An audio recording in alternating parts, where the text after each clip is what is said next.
What is up and welcome. Today's web novel is going to sound familiar, but it's completely different, trust me. The title of the web novel is The Son-in-Law of a Prestigious Family Wants a Divorce. Now this novel is different in the sense that it is not completed yet, so things can go anywhere from where the story stops. Some of you might be thinking, oh, I don't want to hear about something that isn't completed, and you're not wrong to feel that way, especially with how good the story is so far. A bit of a warning here, but this web novel is also machine translated. There are some parts where the story might not make sense or the wording is contradictory, but it's mostly because it's machine translated. This novel is also Korean, so it's also likely locked behind making an account on a site. So that means I can't exactly find the raws and use a better machine translation on it, but with context clues I was able to get the gist of the story during the jumbled parts. There weren't many, but they were there, so just in case you decide to read it, be aware some of it won't exactly make sense. With Noble MTL being taken down recently, this might not be much of a problem anymore in the future. On account of not having access. With that out of the way, let's get into the plot. So the story begins with a funeral procession. The main character's wife is the one in the coffin. He's called and greeted by some people as the Silent Sword, a moniker he earned throughout his life. They thank him for writing books that help them wield their swords better. The Silent Sword has to push the coffin into the grave, but he has a disabled leg. He opens the coffin one last time to see his wife, Leanna Heldman. Bit of a pause here. The machine translation has her name both as Rihanna and Leanna, but I went with Leanna because I don't want to keep picturing the Rihanna. Anyways, back to the story. The Silent Sword reminisces about being married for 10 years but having ran away 5 years ago. He was persecuted in her family for being a commoner, and she did nothing to help him. He wonders if she resented him as much as he did her. He then notices she is still wearing the cheap wedding ring he could afford at his salary. "You're the one who keeps me confused till the end," he says to her lifeless body. He then wakes up and sees himself in the mirror. Isaac realizes he looks 10 years younger. Suddenly, someone bursts through the door, and it's Alois Helmond, the third son of Helmond. Turns out Isaac's 4th wedding anniversary is today, and it's 1 year before he runs away. Alois is one of the people that Isaac thought he could rely on, but he was actually planning on having Isaac have an accident at his anniversary. And he succeeds, as that's how he got his disabled leg. Whoa. With just that intro, you can see what type of novels this will be. So now that Isaac has gotten his head straight, he remembers how he died. He laid his wife to rest in her grave, and then a war with the Transcendent tribe broke out. The Empire fell, and he was killed in the fighting. Alois calls him, and he stops reminiscing. They prepared a romantic breakfast for his anniversary, but now, knowing the future, he can't just go along with it. He don't want to be crippled again. He even had the impulse to kill Alois right there, but knew his commoner background was nothing compared to the Heldman family. So Alois had apparently put stomach medicine in the cake and rigged the chandelier to fall on him after. Isaac also knows that Alois ruined his life because of a letter he hides in his pendant that his wife had written to him, but was intercepted by Alois. Of course, this means Alois wants his sister. So off Isaac goes to greet his wife Leanna, and on the way to breakfast together, he sees Millie, a chef he would get along with as they were both commoners and the same age. Unfortunately, he never found out what happened to her once he left the Helmond family. I mean, if the kingdom was destroyed, then we can kind of guess what happened. So he started to prepare a sandwich for Leanna, as that was what he ate when he was a seafarer before marriage. He thinks of how they used to eat sandwiches on a small boat and worry about suntans. He could never guess his future. So time passes and it's evening. Isaac successfully avoided the traps Alois laid for him, and he's standing with Leanna on a balcony, where he finally pops the statement to her. "Let's get a divorce." And that finally elicits a reaction from her expressionless face.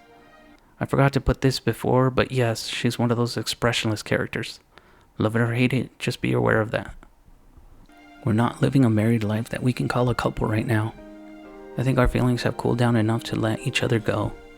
Damn, he's really mature about his divorce. Well, he kinda already proved he was by not beating Alois into a bloody pulp. Anyways, Isaac starts to think she might still have feelings for him based on her reaction, and also when she died, she still wore the ring he gave her. But after experiencing the single day of rebirth, he realized something. It didn't matter at all whether he had any lingering feelings for Leanna. I don't love you anymore. This realization that his heart is more important right now makes Isaac feel refreshed. Man, that statement really hits me in the feels, and I'm sure many out there as well. He tells her it must have been hard living with a useless husband, and she responds with her father wanting them to have a child. Yeah, that's not going to happen.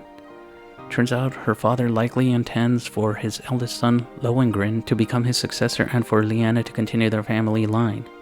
Reason being, both his sons are disappointments while she's excellent in everything, so baby making it is for her.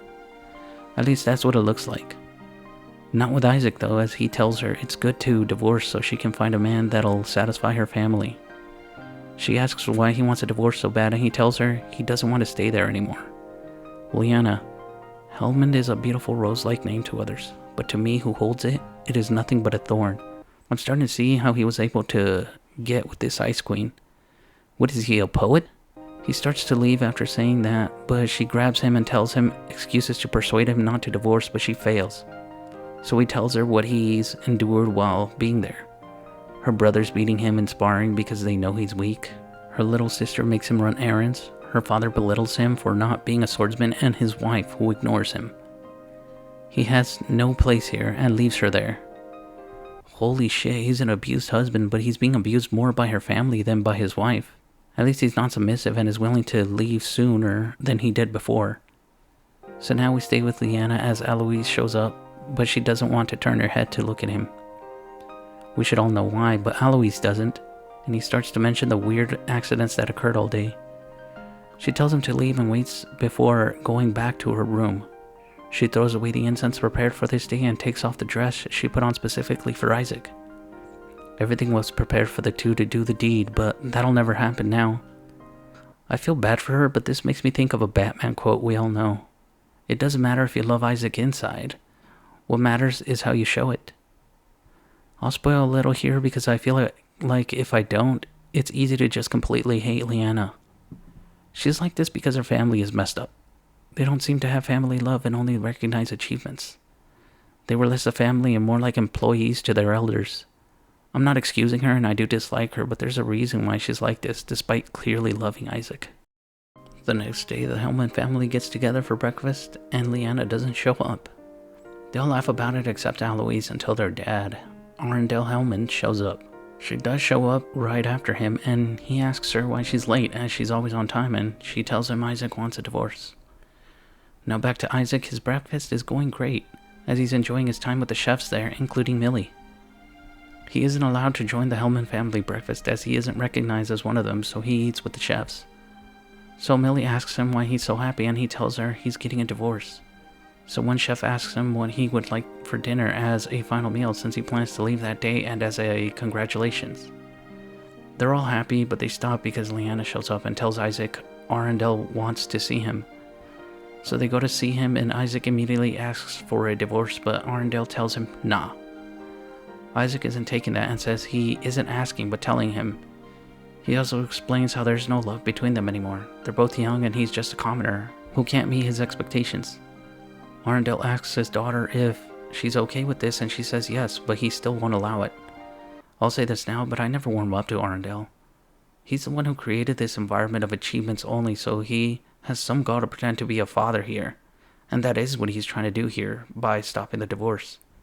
Fuck this guy. Anyways, he says the inspection festival is coming up and the successor will be announced there. If they divorce now, that's all the talk will be about, so wait until after the festival is over. Isaac doesn't want to wait that long and mentions how the nobles at Meladin Wall requested support. He'll go in the name of Helmund, but only if he agrees to allow the divorce to go through. When he chooses, he gets a yes. So Isaac goes to get ready to leave, feeling really happy. In his words, they say you only realize how precious something is after you lose it. Now, after getting married, I realize how precious my bachelor days were. He is stopped by Lyanna, who tells him Meladin Wall is a place run by the Chaldeas family, and they have a hostile relationship with the Helmund family. Not exactly a place he'll be welcomed, but he tells her it'll be better than his treatment at Helmund. Lyanna invites him to dinner as a goodbye, but he declines as he's already made plans with the chefs and Millie. Some Arundel POV, and he's impressed with how Isaac had insisted on divorcing and how he wasn't scared of him. He wished his other kids weren't so oppressed by his glory because Helmand is always meant to crush obstacles, even if it's their own father. Okay, this dude is definitely sounding like those alpha male morons we all know and love to hate. But you see what I mean about this place not being a family environment, right? Well, it seems like Arundel thought that the divorce was Lyanna's idea at first, as she may have wanted the successor position, but he sees the hurt in her eyes. That thought only lasts a second as he only cares about the strong and he's impressed by Isaac's backbone. This dude is just going to keep getting on my nerves, so he's a great villain. Back with Isaac, he's having his last dinner and Millie packs some sandwiches for him to take when he leaves tomorrow. As a thank you, he gives her a drawing he did of her. And yes, it seems he's unknowingly romancing Millie. So Lyanna shows up and makes the scene a bit awkward as they are celebrating Isaac's divorce. She's a bit drunk and she asks him how they ended up like this, but he stops her and says it's already over. Don't act like you still have regrets. The Lyanna Helmand I remember is a woman who doesn't regret her actions. And she just says goodbye. This is getting really heavy, but it'll only last a little while longer since he's leaving. The next day, before leaving, Isaac goes to see the flower garden one last time as it's the one place he liked. He sees a purple lilac flower blooming, and he's going to pick it until a knight named Jonathan interrupts and says he's Isaac's escort to Meladin. They are about to leave, and this time Lohengrin stops them and says, "I heard you're leaving." No. How could this happen? Getting divorced? We have so many years of memories. This is a ruse, of course, and he thinks Lyanna wanted to divorce to compete for the family head position. So he hands Isaac an elixir that only the direct Helmand family members have access to. Isaac knows he's likely trying to frame Lyanna by using him, but he won't be tricked by them anymore. So they leave, and Isaac dreams of a woman he met in his other life, who lost all her family. She thanks him for the knowledge he shared through his books and said her real name is Silverna Chaldeas. She's clearly part of the rival family to Helmand and will be important to the story. They arrive at Meladin Wall and meet Silverna. So back in time a little before Isaac arrives at Meladin Wall, Silverna is at the tavern and hears that the Helmand son-in-law will be arriving. She's disappointed it's not Lyanna as they appear to be rivals. So she patrols with her adjutant Anna and she complains that all the big families only sent their worst family members to get experience there. Yeah, nothing can go wrong sending Nepo babies to take care of national defense. All they're doing is training them a bit, but they're not really much help. Now they switch to talking about how Isaac was a ferryman and married Lyanna. It was called the wedding of the century because he was a commoner marrying the most beautiful noble woman, but Silverna wonders what man could melt the heart of that ice queen. Until Isaac arrives and she decides to go see for herself. The soldiers checking him into his quarters are rude, but he doesn't care. Couldn't be worse than how he lived at Helmand, right? And the first thing he does after arriving is write his first sword training book until it becomes evening. As he's about to leave his quarters, Silverna arrives and fake apologizes for trying to antagonize him when he arrived. He also sees Anna, but apparently she dies when Meladin Wall was breached, and he never met her in his other life. To try to put him down a little, Silverna tells Isaac that he should give a motivational speech to the nobles that were sent there. You know, the Nepo babies who will definitely listen to a commoner. Before leaving, they ask him if Lyanna has any pet names for him or if she acts cute with him, but he says she's the same with him as she is with everyone else. This kind of disappoints them. The next day, Isaac gets ready to give his speech and he sees Olderin Chaldeas, the head of the Chaldeas family there, observing him. I won't mention what he says, but it's basically a movie speech here. So it's successful and he has a moment of silence to thank them for protecting the kingdom. In his other life, they held on for months before falling, even when the kingdom thought they would only last a few days. I'm starting to think this kingdom doesn't deserve saving with how shitty they are at commanding their forces. We go back in time a little before Isaac's speech with Silverna and Anna. They start to notice that the demons might have a colony nearby, so that'll mean it's the first time in 23 years this has happened. Obviously, we know it's actually something much worse, so we gotta wait for Isaac to show how he's going to help prevent the kingdom from falling. Or maybe he won't prevent it. So they start talking about how Isaac's speech could be used by the nobles as a way to protest against their bad treatment at Meladin Wall, and the fact a commoner is representing them. And by bad treatment, I mean they sleep in tents with their soldiers like everybody else. Then they hear Isaac's speech, and at first Silverna was mad he used her family's motto, until she realized he was honoring the soldiers there for their sacrifice. Now she realizes she was being unreasonable with her hostility towards him, and asks Anna how she should act toward him now. The only advice she gets is to keep a certain distance away from him so as not to fall in love or let others think she's fallen in love with Isaac. It would be bad if people thought Silverna was seducing Hellman's son-in-law. I'll say this now, but the author really shouldn't have started another romance so quickly after he decided to divorce. Not because it's wrong or anything, but because the protagonist is kind of working on himself right now. Plus, Silverna is kind of just starting to establish her character. Otherwise, the author might just turn her into a blushing ornament for Isaac, and that would suck. Anyways, Anna advises her to get him a warm hat and gloves as a present. Back to Isaac's POV, he gets ranked 34 out of the 37 nobles there, based on strength, so he starts jogging and building up his strength. The soldiers warmed up a bit to him after his speech, so one of them advises him so he won't get sick or hurt while training. Silverna shows up and tells him Olderin invites him to dinner. Then Jonathan arrives and lends Isaac some military garb to attend the dinner with Olderin. Isaac starts to wonder if the Knights of Helmand are as rotten as the main family members. He starts wondering this because Jonathan is likely getting hazed by them as he's a knight in training and wonders why he's being targeted. That's enough thinking about that, and off he goes to attend dinner, and he talks to Olderin about how he met Lyanna and how he read about the Chaldea spear technique. He doesn't tell Olderin, but Isaac wants to make their spear technique better. He doesn't say anything yet because how do you tell a stubborn person to change something without getting into an argument? Some Lyanna POV and she's being lethargic and can't even concentrate on training. Instead, she decides to walk in the garden and sees the purple lilac. She recalls how Isaac had shown it to her the first time, and she didn't like that there was a plant other than roses in the garden. He tells her he planted it, and her reaction? Lyanna frowns and looks at Isaac, asking what he is doing. He tells her this flower represents him. Lilacs bloom faster than Hellman's roses, and will be gone by the time the roses bloom. Hellman doesn't matter to me. I married you only for Leah. I will stay by your side even after Hellman is gone, like this lilac that bloomed alone when no roses bloomed. Now looking at the lilac, she felt it was precious, but she couldn't say anything in response. I want to hate her for this, and it's fine to hate her, I think, but Isaac clearly knew she was like this before marriage. He must have been okay with this at some level. He then tells her the flower language for lilacs are first love, and he teases her for being embarrassed, but she snaps back to reality. The memory causes her to start crying.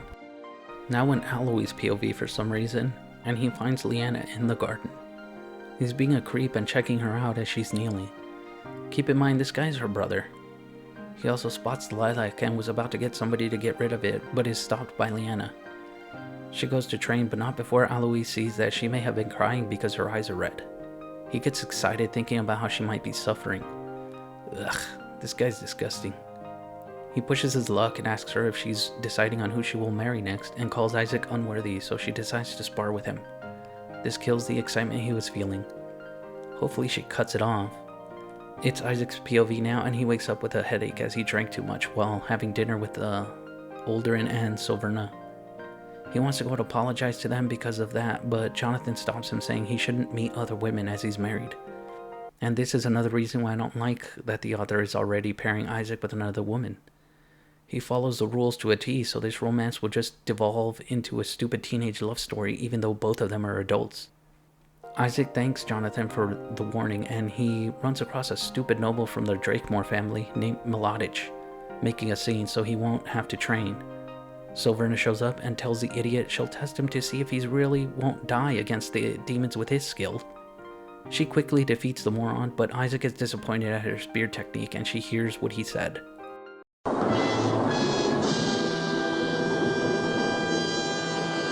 Obviously, she gets angry, but he isn't apologizing and says she isn't as good as he hoped she'd be with the spear. So he tells her she needs to change her grip as she grows up, otherwise she is restricting how much strength she can utilize. To prove it, he starts to quote Miladich to prove he does know what he's talking about, and this convinces her. But unfortunately, she wants to keep using that spear technique to keep her ancestors' teaching the same as before. This makes Isaac realize the difference between the current Silverna and the one he met in his other life. She had already lost everything so she could change, but the current Silverna hasn't lost anything yet, so her thirst for power isn't really there. He gets mad at her and asks if there is no more room for improvement.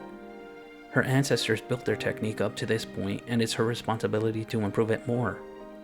He does this because he at least wants to give her a chance to change her family's fate by trying to improve now. She finally changes her mind and she invites him to lunch.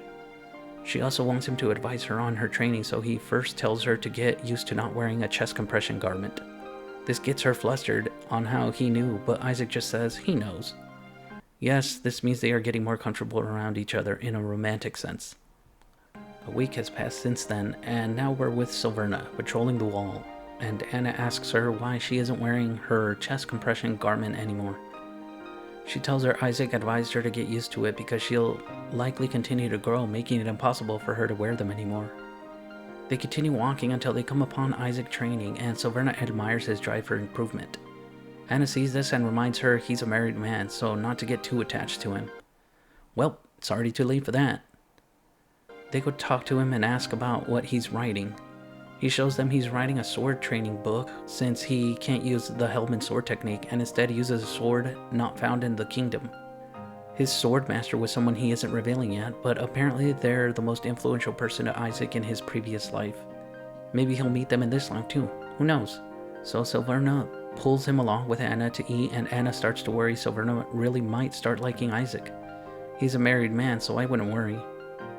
Next, Isaac dreams of his time with his master. Damn, so the master got revealed right away. Turns out his master is a wolf person who wanted to be called the Great Teacher.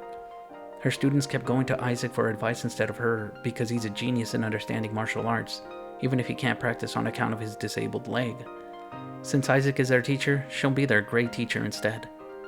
She also tells him, "Child, your talent is very special. So maybe the heavens have taken away your leg, and no matter how hard he trains, he'll lose when he faces a real opponent." He knows this and just silently drinks wine until he wakes up from the dream. Well, at least he isn't being lied to. Anyways, it seems like something is happening as Silverna is gathering the soldiers at night. Turns out the soldiers captured someone posing as a merchant, but they were actually a grave robber.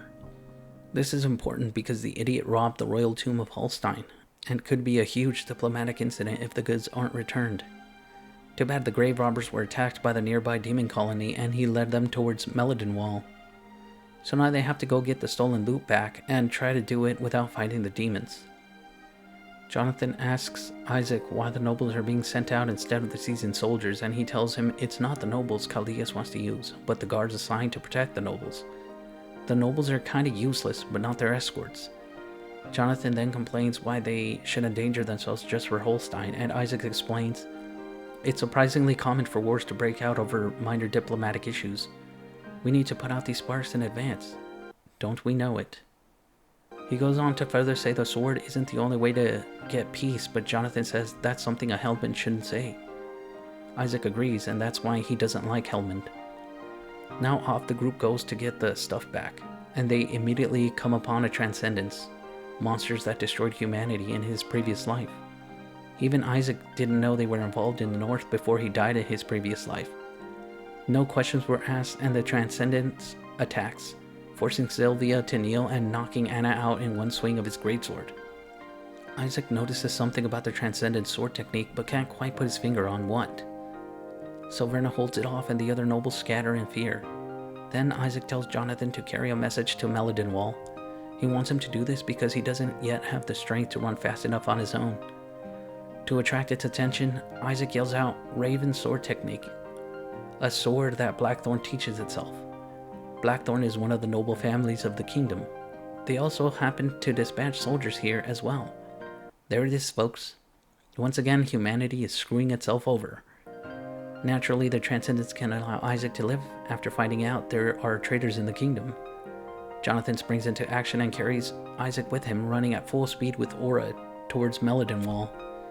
It's hopeless if they continue running in a straight line, so Isaac wants Jonathan to head towards the demon colony as it's a bit closer. The Transcendence is right upon them, so Jonathan decides to throw Isaac towards Meladenwall so he can survive. It's kind of funny the protagonist is being treated like a ball here. He gets up and sprints towards the fortress, and the Transcendence is right on his tail immediately. Some POV of the Transcendence, and his name is revealed to be Ordinary. This might be because it's machine translated, so it's likely something else. I will be using it though. He's chasing Isaac, but it's bombarded with arrows as they are really close to the wall, so he decides to throw his sword at Isaac. Too bad it's intercepted by Uldurin's spear that he threw from atop the wall. Ordinary is frightened as the Blackthorn family warned him never to cross swords with him or he'd be obliterated. But he has no choice, or their secret will be revealed. Uldurin ends up one-shotting him, and he falls thinking his own family will pay the price for his failure. Man, it's a sad fate, but we still don't know why they want to destroy humanity if they're already stronger than most of them anyways. With the Transcendence taken care of, soldiers open the gates and Isaac tells them to go help the wounded first. It seems Uldurin doesn't know what the Transcendence tribes are, and Isaac says they are like a combination of demons and humans. He wants to explain, but it's clear he wants to go back and check on his comrades. Jonathan is being brought in on a stretcher and says he's fine. Isaac asks what happened back there because the Transcendence tribe doesn't let humans live if they can finish them. Jonathan tells him all he did was call him dirty and chased Isaac instead. I wonder what this means, and so does Isaac. Jonathan gets carted off to be checked, and Silverna arrives, hugging him from behind. Not a good look in front of Uldurin, so they separate themselves. Now Silverna tells Uldurin that Anna is safe but injured, and they recovered the stolen goods. Uldurin now wants Silverna to officially send a letter to the king to declare this demon colony is actually a large colony. Remember, this is the first time this has happened in 23 years, so the severity is obvious. Back at Hellman Mansion, Lyanna is still beating Alois in the guise of training. He's still regretting bringing up remarriage as he's been getting beaten every day since then. Now Lyanna's younger sister is introduced. Her name is Sharon Hellman and she's a tomboy. She's raging on her bed because she liked the cookies Isaac would get her, but she hasn't had them since Isaac left for Melodenwall. She has searched shops for them but has had no luck.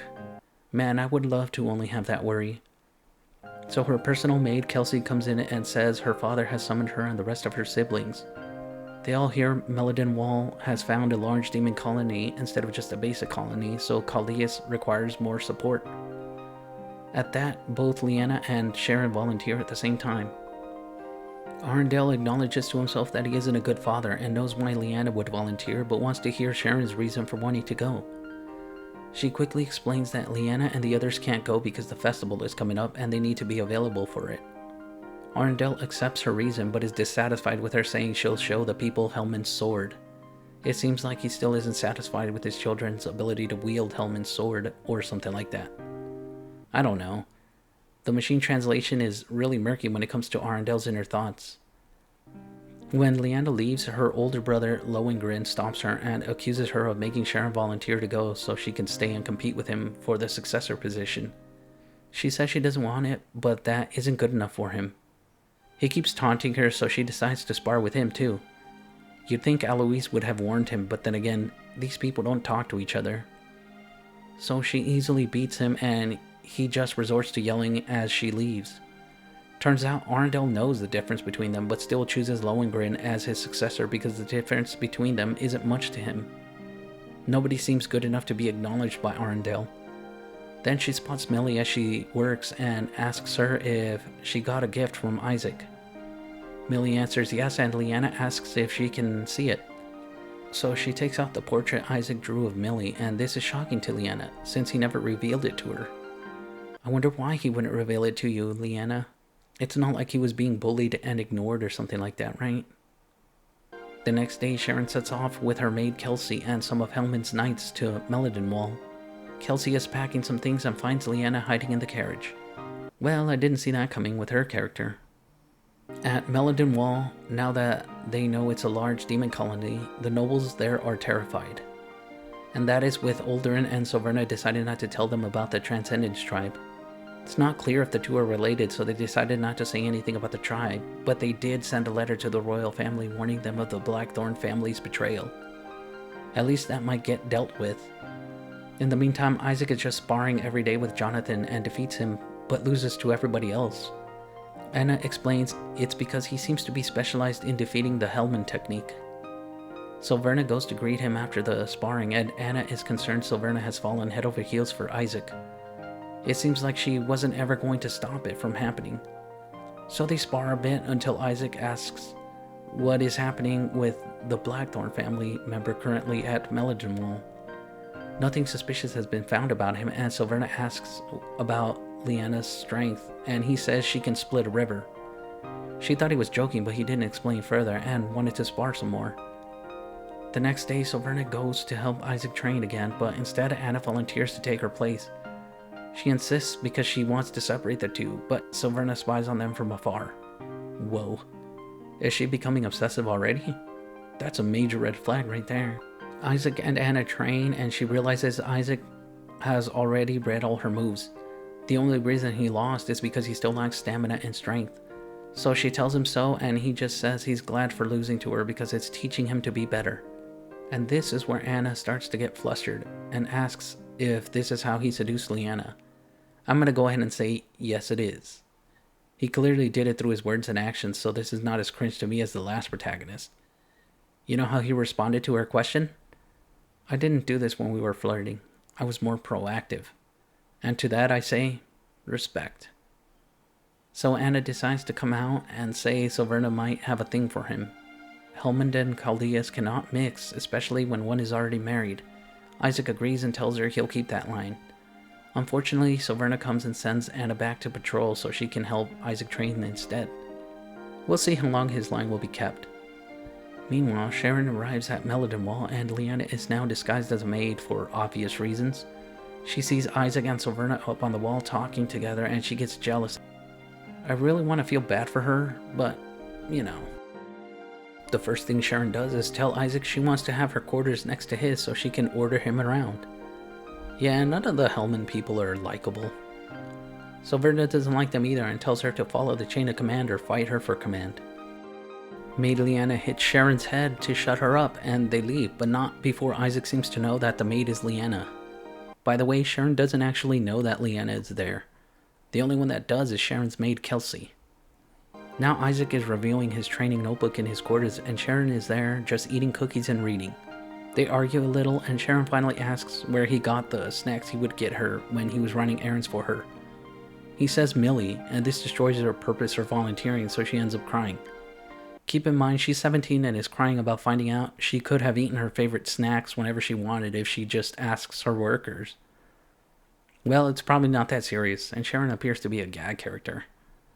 Silverna arrives and kicks her out, and Sharon almost reveals that Isaac is getting a divorce. Silverna ignores it for now and asks Isaac to join her reconnaissance team. Isaac agrees to join because he needs combat experience. Olderin talks to him and says Isaac may not know it, but his persistence in trying to better himself is something not many people have. Okay, Olderin is similar but almost completely different to Arndel.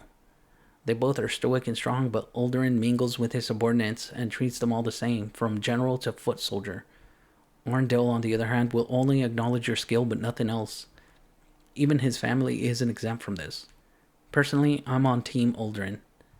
Anyways, Olderin thanks Isaac for leading Silverna's training, as even he could tell she improved because she changed her spear technique. Chaldeas people don't use words to thank, so he gifts Isaac a sword. The reconnaissance team will head out that day, so Isaac has Silverna and Sharon eat some sandwiches before leaving, as they might not get the chance later. Talk about raising a red flag. Lyanna gets up later than usual because she's been having nightmares. Good thing she's not really a maid then. She starts to reminisce about their time on the river. He told her, when you love, everything looks good. Her response? That's nonsense. I want to defend her, but I can't.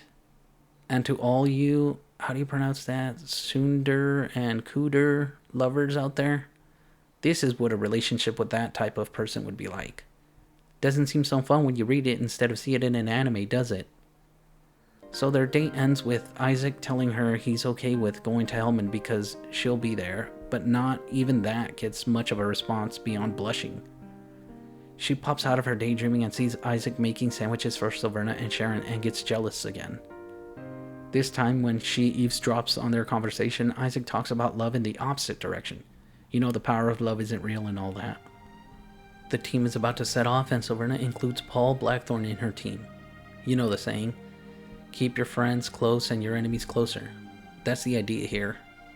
While gathering, Isaac notices Jonathan is walking funny and has him remove his armor.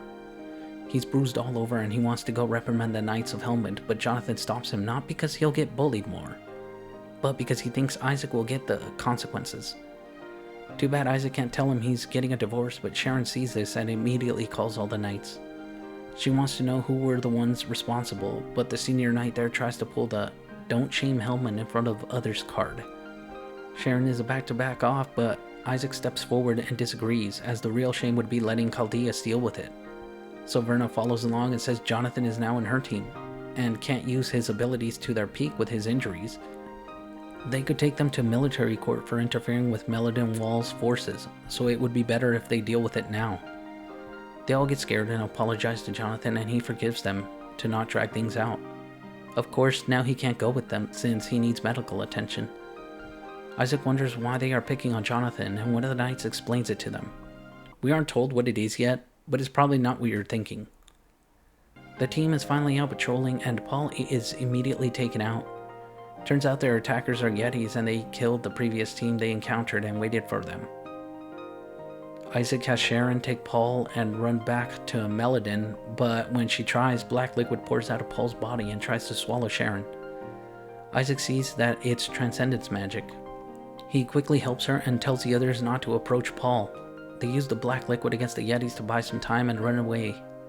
They still aren't back at Meladin Wall though, so they gotta camp out for a bit. Isaac huddles with Silverna and Sharon to stay warm. I guess I didn't explicitly explain this, but Meladin Wall is a cold place, so there's snow there almost all the time. Next, this little reprieve is stopped because a Yeti soldier finds them, so they gotta finish it before it summons his comrades. Then Paul shows up looking a little different. The author hasn't forgotten him just yet. Some Paul Blackthorne backstory is given, and guess what? He was ridiculed and abused in his home too. His parents were disappointed in him for his love of cooking instead of doing man stuff. You know what that is. So he shows up and Silverna fights the Yeti while the rest focus on Paul since he's saying crazy stuff like if his parents are proud now that he's strong. Isaac comes up with a plan to finish Paul off because once someone is controlled by transcendence magic, they can never be themselves again. The magic used on Paul makes him pour out his true feelings while making him stronger. So now Paul starts screaming about being a sinner for not making his parents proud and attacks Isaac's groups in earnest. Isaac remembers what this magic was like before he died in his previous life, because Alois apparently joined the Transcendence tribe after being kicked out of Helmond. This creep was still trying to get Leanna's body after her death, but he was killed by Isaac's master. He comes back to reality and delivers a blow to Paul that almost finishes him off. Paul tells Isaac he hates him because he tries hard all the time, but that just makes him feel worse about himself. Isaac gets closer and Paul takes the opportunity to deal a death blow to him, but Isaac dodges it and finishes him. Why? Paul asks him, and Isaac responds with, it would have reached him if he didn't still try to use Blackthorn swordsmanship in the end. This moment makes Paul break down in tears as he's slowly losing his life. He pours his heart out one last time and says he never wanted to swing a sword, he wanted to cook. That's why he's a sinner, and Isaac says then he too is a sinner because he never accepted Helmond's way of doing things. But he accepts the difference now. Paul just sobs and says he doesn't want to die, but there's no way around it. Isaac tells him the best he can do is make sure the people responsible for his change pay the price. He thanks him and passes away staring at the sky. The boy's biggest mistake is probably, I wonder if he was born here in Blackthorn without even knowing the burden. So actually, the boy did nothing wrong. Man, having had some friends that dealt with this type of thing, Paul really got me in tears. All I gotta say about this is, parents, just love your kids. Parents are supposed to be their kids' safe haven away from the cruel world, like a place they can come to and things just make sense. Anyways, the team makes it back to the fortress and Leanna is kinda happy Sharon seems to be getting along with Isaac now, even if she is a little jealous. Isaac decides to shower and finds Silverna waiting for him in his room. She came because she wants to thank him for his efforts so far and wants to have their blacksmith make him a sword. She leaves and Sharon arrives to also thank him for his help and to say sorry for how she acted. Isaac still doesn't like her, as she may not have beaten him like her brothers, but she still used him as a maid. So he asks her why she wants his forgiveness and teases her about her maybe liking him. She does though. She does like him already, and she tells Isaac that. But he tells her he's married, even if it's only for 1 more month. He also tells her it's impossible for them, as he hates Helmund. Sharon goes back to her quarters and finally sees Leanna sitting there.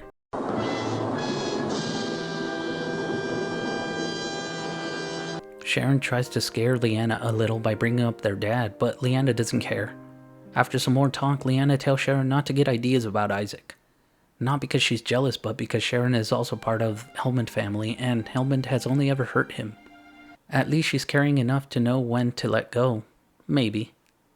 Next, Isaac is training with Jonathan again, and Anna gives him a ribbon for his hair. It's gotten really long, so he ties it up, but Silverna almost stops him. He's apparently too sexy when he does this, but they don't tell him that, and he goes to the blacksmith to get his sword forged. Isaac describes the sword, but the blacksmith doesn't know if he can make it. He will try though. Then Silverna tells Anna that she really might like Isaac, but they know it's impossible. I wonder how long this will last. It's lasted pretty long already. So next, the demon colony starts to attack Melodin and Silverna's group participates by taking out the demon in command, which happens to be a giant. So they do that and quickly withdraw, but Isaac had broken another sword that the blacksmith made based on his description. It's not going too well if this is one broken sword among many. They make it back inside the fortress and they realize that Isaac was being targeted by the giant demon. Isaac doesn't tell the others, but he knows what demon is controlling the colony. It's so strong that even Uldren is no match for it. Plus, it can't be seen until it reveals itself. So there's no point in going out to hunt for it. Wow, the author's really building up the first big villain reveal. I hope we aren't being set up for a disappointment. Everyone in the group notices that Sharon is really clingy with Isaac now, but she just brushes it off as them being family. Isaac was about to go to the blacksmith, but Silverna tells him to cut his hair. It seems she finds his tied up long hair attractive, so we can't have that now. Isaac then arrives at the blacksmith to complain that his sword broke again. The blacksmith explains he doesn't have the skill to make his sword strong enough not to break, so instead, he needs strong material like frost silver to forge with. A material that only the Chaldeus family has, so Isaac has to figure out a way to get some gifted to him. The blacksmith then tells him he saw him training and it's clear he wants to use Helmund's sword technique despite not having the strength to do it. That seems to be the goal, to use Helmund's sword technique but make it his own. Whether he can is up in the air, and this is one of the few web novels I've read recently where I feel like the protagonist might not get exactly what he wants. Now Isaac decides to continue training with Sharon with this in mind. They take a break and Sharon goes to Leanna, and Leanna tells her what Isaac was doing wrong since she can't reveal herself. Or at least she doesn't want to at this point. Sharon comes back to Isaac and tells him she knows he's trying to use Helmund's sword, but it's impossible for him. So just focus on something else. He tells her he is trying to use it, but not their version. He's trying to create something new with it. Isaac knows that it was Leanna's advice because he spots her again. I'm not sure where this is going, to be honest. Isaac then tells Sharon to tell him the areas he should focus on since she's so insightful. Wink. That plot makes perfect sense. Wink, wink. Bender, you said wink wink out loud. No, I didn't. Raise middle finger. So he tells her to go have dinner because he's having dinner with Uldren. This prompts Sharon to ask him if he's thinking of remarrying. He says no, but she needs to watch what she says. He's leaving Helmund in a month, but she's not. And punishment because of rumors will be hers to bear alone. He goes to dinner and finally meets Selene Chaldeus, Silverna's mom. Not gonna lie, I thought she was dead. We haven't seen or heard of her since he arrived at Melodin. During their dinner, Uldren mentions he can't give Isaac the frost silver, but he asks why he's trying to master Helmund's swordsmanship. Isaac tells them he's training for the upcoming festival, but doesn't tell them he wants to beat the people there and that it's not for his wife either. So he tells them about the first time he met Lyanna, and Selene is the only one that picks up on him kinda hinting at not loving his wife anymore. Well, I think the jig will be up soon. Silverna goes to the blacksmith and asks him to use her spear to make Isaac's sword as it's frost silver, and after some persuasion, he agrees to do it. She sees this act as her farewell to her affection. This web novel is tagged as harem, so no way this lasts the entire way through. Silverna's team goes out to a village to collect taxes as a little break from all the battles. When they arrive at the village, everybody there is deceased. And finally, we get the reason Jonathan was being bullied, because he starts howling with laughter at the sight. That seems to be his quirk. He can't stop laughing when he sees there are many victims. What the hell kind of quirk is that? Well, at least the author did think of something unique for him. Silverna knocks Jonathan out because it seems like whoever did this did it recently. Isaac notices and thinks to himself that this was the work of magic. He remembers in his previous life that Paul Blackthorne didn't die, and both these incidents were caused by the Transcendence Tribe. He makes the connection, but it's too late. A pale man with horns named Nordemus reveals himself. Obviously he's here to deal with them, but he asks them to give him Jonathan first. Nordemus talks weird like Jonathan is part of the Transcendence Tribe. This will be a battle to the death, as Isaac warns them not to try and leave, as the Transcendence Tribe never lets any humans live that have seen them. Nordemus wakes up Jonathan's Transcendence blood and tells him to finish them all, but Jonathan immediately attacks Nordemus instead. Okay, his quirk makes a lot of sense then. Some flashback to Jonathan's childhood happens. He grew up in an orphanage thinking he was superior and more mature than all the other children around him. One day he saw one kid get eaten by a dog, and that made him laugh. It made him realize his nature was different, and so tried to hide it. But he did seek out dead bodies, as it brought him pleasure, until one day he saw Arndale Hellman destroy some demons with one sword strike, and he decided that day he would follow him. Not gonna lie, I never expected Jonathan to be such an important character. He just sort of seemed like a comic relief type, so this is kind of a surprise. Back to the present, they all attack Nordemus, and Sharon succeeds in separating his head from his body, but black smoke gathers where all the villager bodies are at. The corpses all become like zombies, and Nordemus is still there in shadow ghost form, so he's not finished yet. They get on their horses and run away, but decided they must defeat Nordemus here, otherwise everyone from there to Meladin Wall will be wiped out. Silverna orders Jonathan and Melodich to go to Meladin Wall and get reinforcements. Anna will go to the nearby villages and evacuate the people there, and she, Sharon, and Isaac will hold off Nordemus. Oh yeah, I left out naming Melodich as part of Silverna's team, as I thought he would only be a side character, but he might be more important than I thought. The author did make Jonathan more interesting, so there's no telling if they'll do the same with Melodich. The one Nordemus really wants to get is Isaac, because his knowledge of the Transcendence Tribe is dangerous. Meladin Wall seems to have gotten word of the danger, and Lyanna decides to break cover and tries to go help. But Uldren can't afford to let her go until she tells him she isn't Helmund, just Isaac's wife. And now she is allowed to go because love. When she arrives at Silverna's location, both Isaac and her recall the time she proposed to him. This is all in their head, of course. And this could be a machine translation error, but that's what it says. She was the one to propose, not the other way around. Isaac says he's okay with it, but how would she cross the river if he retires and she split the river with her aura to show she can cross just fine alone? This story might seem out of place, but it's to show the exact move Lyanna uses to finish off Nordemus by making the zombies irrelevant. Can part a river and can destroy a river of zombies. Everyone is safe now. Silverna's team was supposed to do something easy as a reward for all their hard work, but ended up dealing with something more dangerous again. So now the reward is a day off. Unfortunately for Isaac, Lyanna is moved into his place while she's there.